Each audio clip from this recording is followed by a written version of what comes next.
Hi, I'm Mike Sibley, leader of the James Moore Manufacturing team. On this episode of More on Manufacturing, we're joined once again by Scott Thomas, CFO at James Moore & Company and leader of our outsourced CFO services. On this episode, Scott and I are going to talk about the connection between operations and finance, why it's important for operational data to be consistent with financial results, and then some tips on how to make this happen. So, Scott, thank you for joining us once again, and welcome to the program today. Thanks for having me back. I must have done something right last time that you invited me back from our first session together.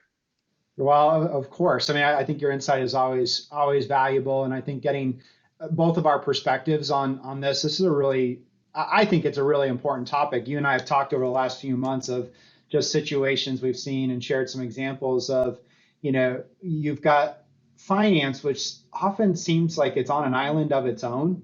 There are these historians, and sometimes they're not out there being proactive and helping and working through the future. A lot of times they're just historians and they're reports oriented, or they're just trying to fill in, check the boxes to say, hey, we're done for the month.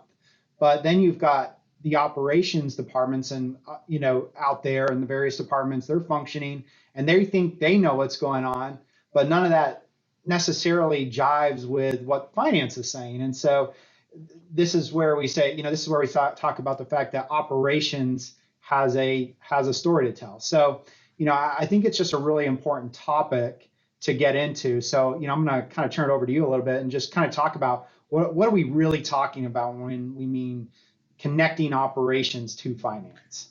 Well, I think it really depends a lot on a word that you mentioned in the opening of perspective. So we're sharing our perspectives, but operational data means different things to different people depending on their perspective. And from my background, coming from a CFO perspective and the finance and accounting world, as well as yours coming from finance and accounting, we think of it in terms of financial statements.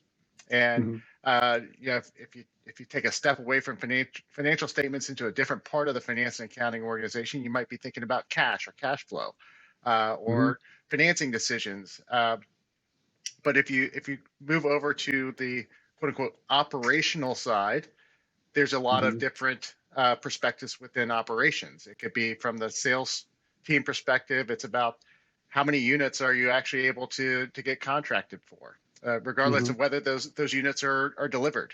From the operations perspective, you're thinking about capacity utilization, raw materials supply, supply chain challenges, supply costs, inventory management. And I think when all of that comes together in the financial statements, you may end up getting a different perspective than what you might have if you're on the manufacturing floor and think you're doing one thing as opposed to what shows up in the financial statements. Yeah, absolutely. And I think, and that's one of those things where oftentimes you see the silos, right? And you've got this silo and that silo and that silo, and they're all working. And you might even have leaders within the silos, and they've got to work their way up the silo before it kind of goes across. And you don't necessarily have that communication that's really kind of working together.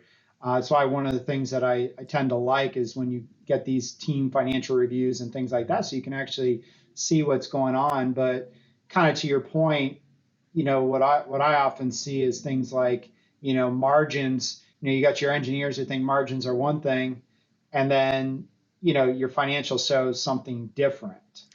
And so, it's how do you connect those two together, and why are they different? And it's like you think what your costs are, but do you really know your costs? Well, again, it goes back to perspective and also definitions. As you were talking through that, I was thinking about you may have seen these classic pictures where if you look at it from one perspective, you see a horse's head, and another perspective, you see an elderly woman.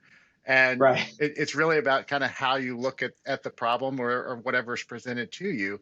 So from the shop floor, you may think that your margins are X, but you may not be fully appreciating what goes into the perspective from the financial statements, where your assumption for what margin is maybe based on what your initial assumptions were on capacity utilization of the equipment when you bought it.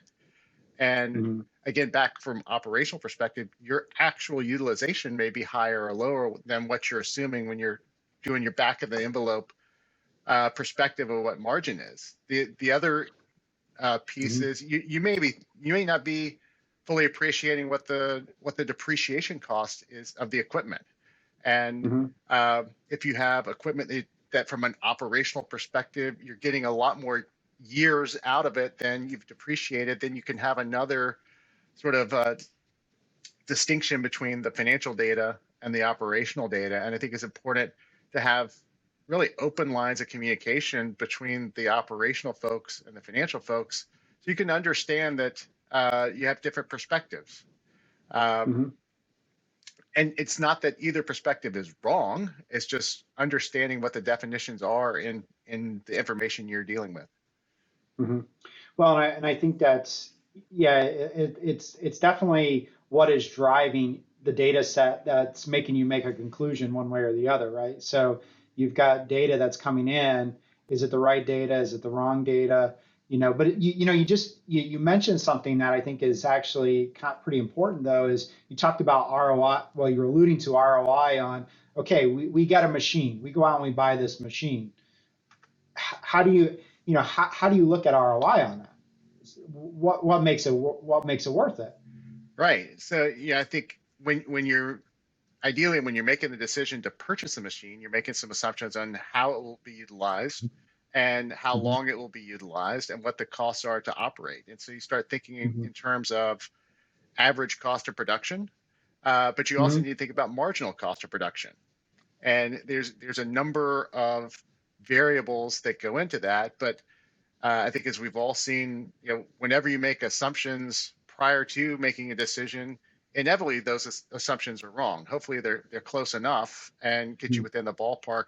Uh, but it's oftentimes valuable to go back and revisit those assumptions down the road, and you get really two outcomes from revisiting those decision or those assumptions. One is you can validate whether you have good assumptions going in, and you can understand kind of how good of a decision it was. It also helps to inform your future decision making so that you can say, well, okay, we were really off on our assumption for capacity utilization in the first couple of years. Well, why? Well, it Mm-hmm. may be that in order to get the new piece of equipment installed and integrated into our supply or manufacturing chain, it cost us more, or we had more delays, and maybe we should have asked more questions about how to implement it. And so there may have been some unforeseen costs that went into Right. that that you can then bake into future decision making.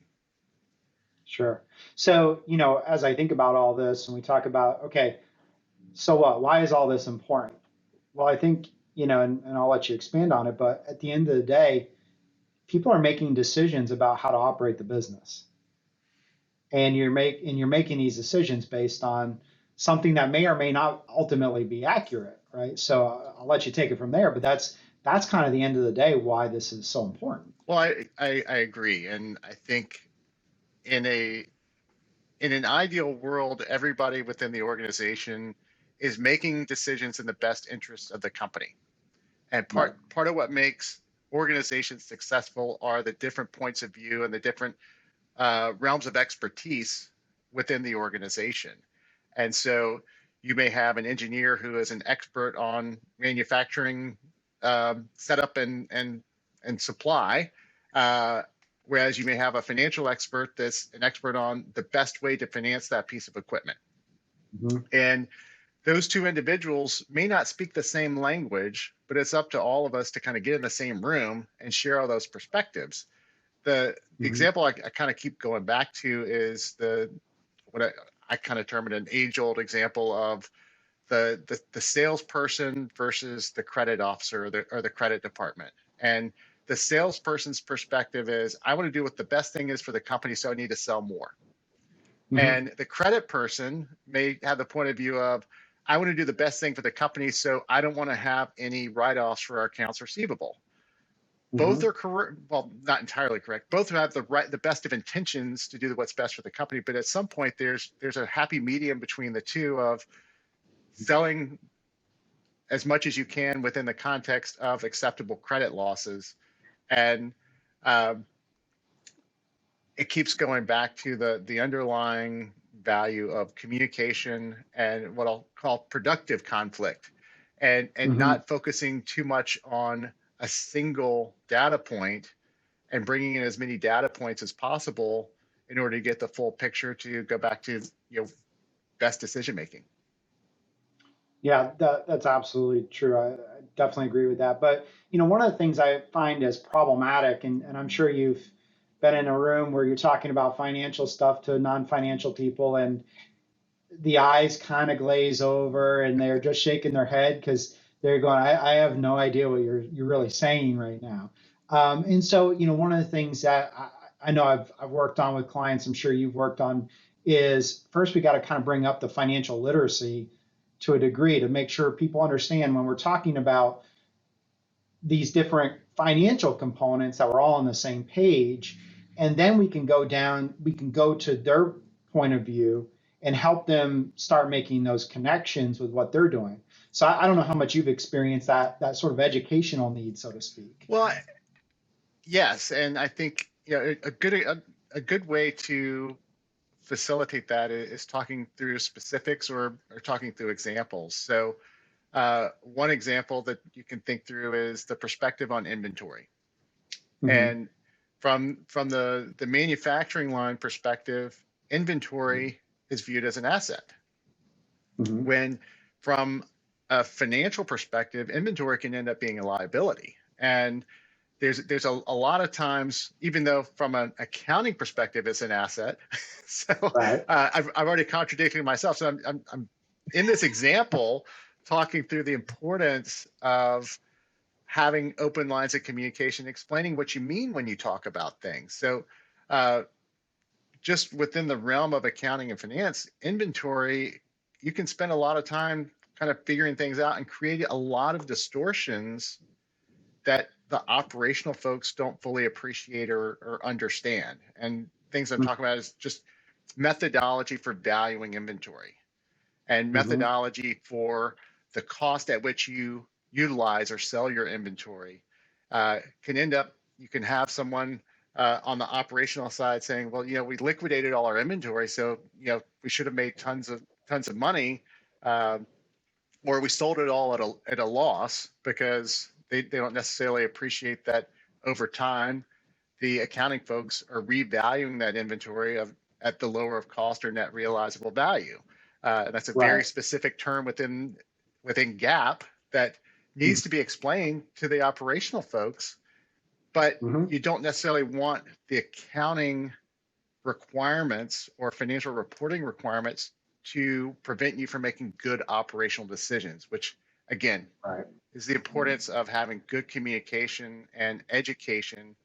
And as much as we're talking about the need for operational folks to be educated on financial statements, I think more times than not, the accounting and finance professionals need education from the operational perspective so they can have the best presentation of the finances of the operations. Well, that's a good point. And one of the things that I work on is, oftentimes manufacturers will focus on, you talk about lean and things like that, and is they work on the production side of things, but the accounting side usually needs a lot of work itself. Because one of the things that I like to see is say, all right, our accounting folks, our financial folks, it's great you're historians. Let's try to get that out of the way as fast as possible so you can go spend time with our operational guys helping them do some of this stuff Mm-hmm. and understand and give an example. Oftentimes when I see problems in things like bills of material, so bill of material, right, you have your material costs, you have your labor costs, you have your overhead costs, and they're using some overhead factor, and you're like, well, where did you come up with that? Well, and they don't, there's a lack of understanding of overhead. In fact, sometimes, a lot of times, you can talk to the finance people and there'll be differences of opinion of what overhead is. And so you look at indirect, and then you've got your SG&A costs, and it can be very confusing to come up with all these fully loaded costs. But on the other hand, you see where it's, hey, I came up with this cost 10 years ago. Well, that's great. A lot of things have changed since then. Right, and you that's know when it's incumbent upon the finance and accounting professionals to to test their own assumptions. Just like we were talking earlier about the assumptions about return on investment.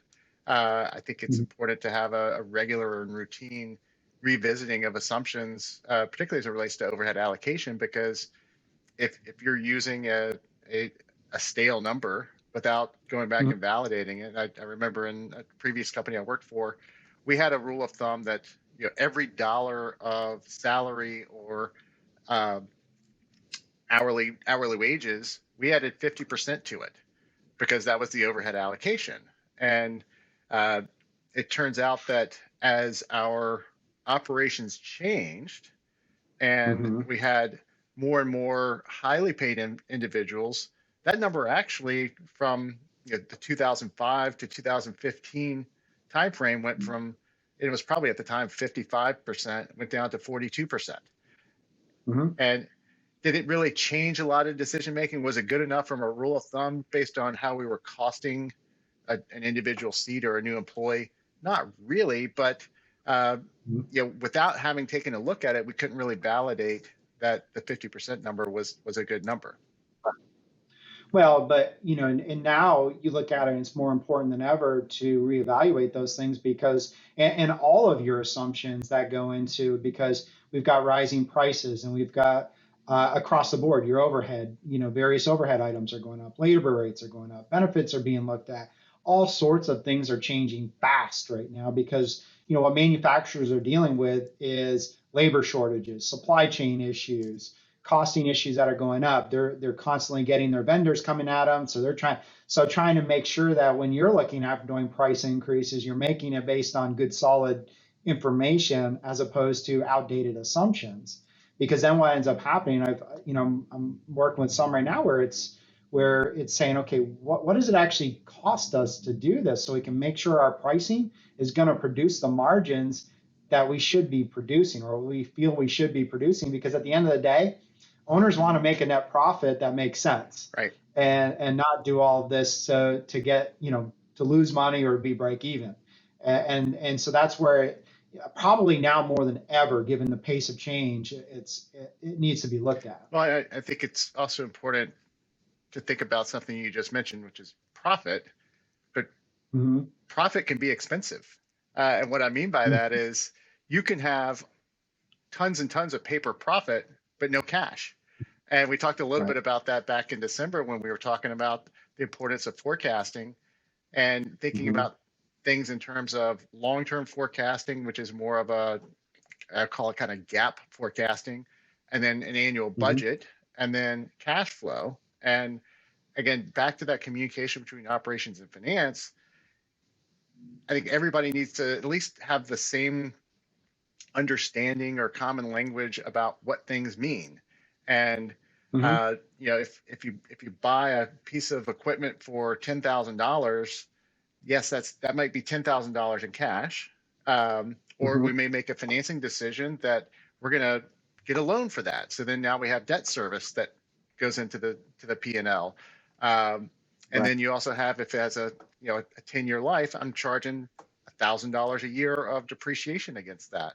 But if in year 11 I'm using it, I don't have that depreciation expense, but I still have potentially, depending on how I finance it. Did I finance it on a 10-year note, or did I finance it with equity? So you can see how you can quickly get into a lot of details that really require a lot of communication and making sure that folks understand what we're talking about. Well, and that's exactly right. And I'll take it one step further. You mentioned this earlier. Inventory can be a liability. Well, I'll tell you where inventory can be problematic is if you have too much of it, and there goes all your cash, right? And so you talk about one of the major things is working capital, and what do you need to run? So you talk about communication. You need your purchasing people to make sure they're getting vendor terms that are make sense from a payables, because you're going to buy the material, you got to get the material in, you got to produce the product, get the product shipped, then collect it from the customer. So you might have a 90-day turnaround, say, for example, but have vendor terms of 30 days. And so, you've got a big disconnect on cash, and how do you bring those together? So you've got to work with your purchasing, you've got to work with your operations, you've got to work with your sales team on those collection rates and all of those different things that have to come together to say, hey, if we're going to have positive cash flows here, we got to all be on the same page with Right. this. And I think just because you have 30-day customer payment terms and 90-day, you know, or 90-day customer terms and 30-day vendor terms, isn't necessarily a bad thing if you're aware of it and you can plan Mm-hmm. for it. And you're all, Sure. and in the context of if you're growing, what does that mean to your cash position? Can you afford to grow? Right. And what are the levers you can pull in order to generate the cash you need in order Mm-hmm. to finance that future profit you're looking to realize? But but you need the entire team working together to make sure all that floats right, because you're right, that might work, but it could really possibly strain the business, especially if you're in growth mode for that cash, unless you've got the right capital and things like that. So you got to really be working together. So let's talk about this as kind of the final piece before we.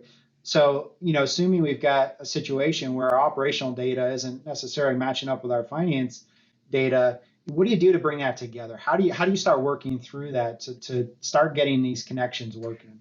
I think first it starts with culture and creating a culture or an environment or whatever word you want to put on it where people are willing to ask questions. And Mm-hmm.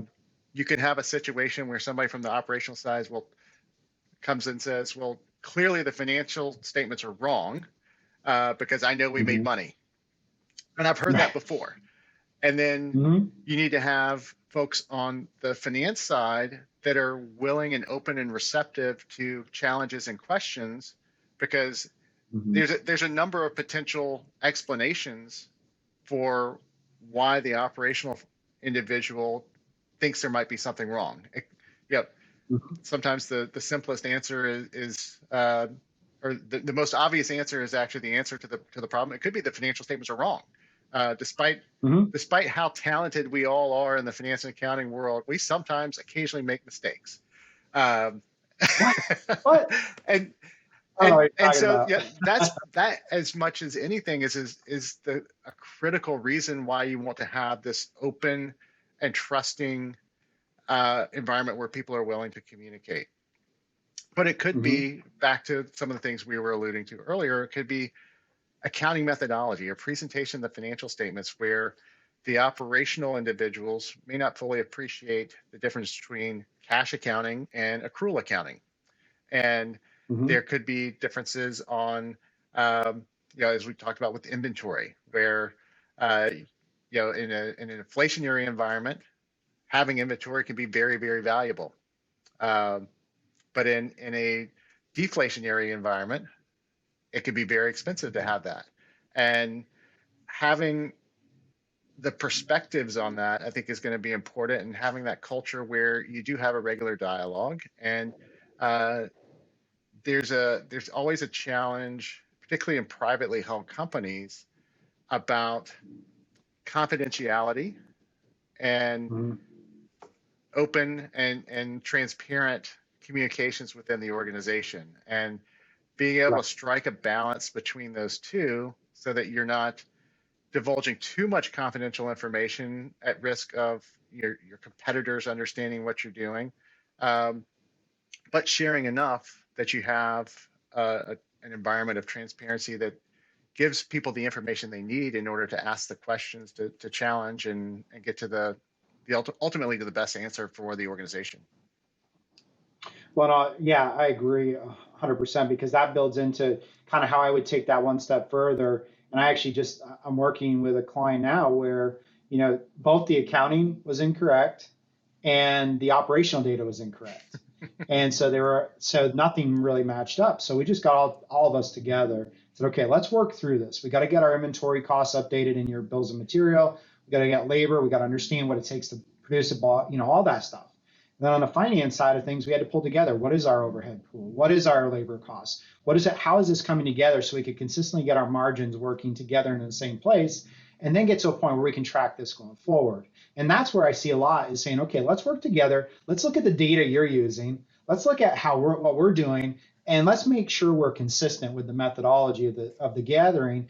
And then every month or whatever interval, make sure we're in the same ballpark with each other. So that way we're consistent and we don't have errors coming out of the data.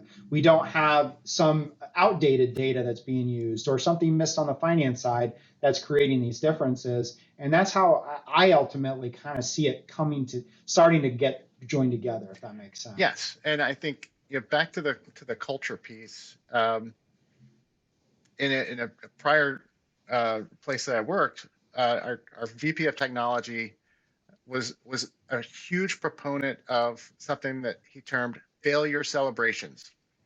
And you think that's a little bit of an oxymoron, failure celebration. Why do you celebrate failures? Well, and he and I spent a lot of time talking about it, and we participated together in a lot of failure celebrations. Is you get everybody in a room together to talk about things that are wrong or mistakes you've made. And that's a little bit of what we're talking about here is if there's a disconnect between the operational data and the financial data, then let's get everybody in a room and celebrate these differences. And that, you want to spin it positively. And you're talking about the data and the information, and it's not personal. And whenever we had a problem with a failure celebration, it was because we allowed individuals to make it about other people. And we really advanced the organization a lot by having these quote unquote safe spaces for people to talk through problems.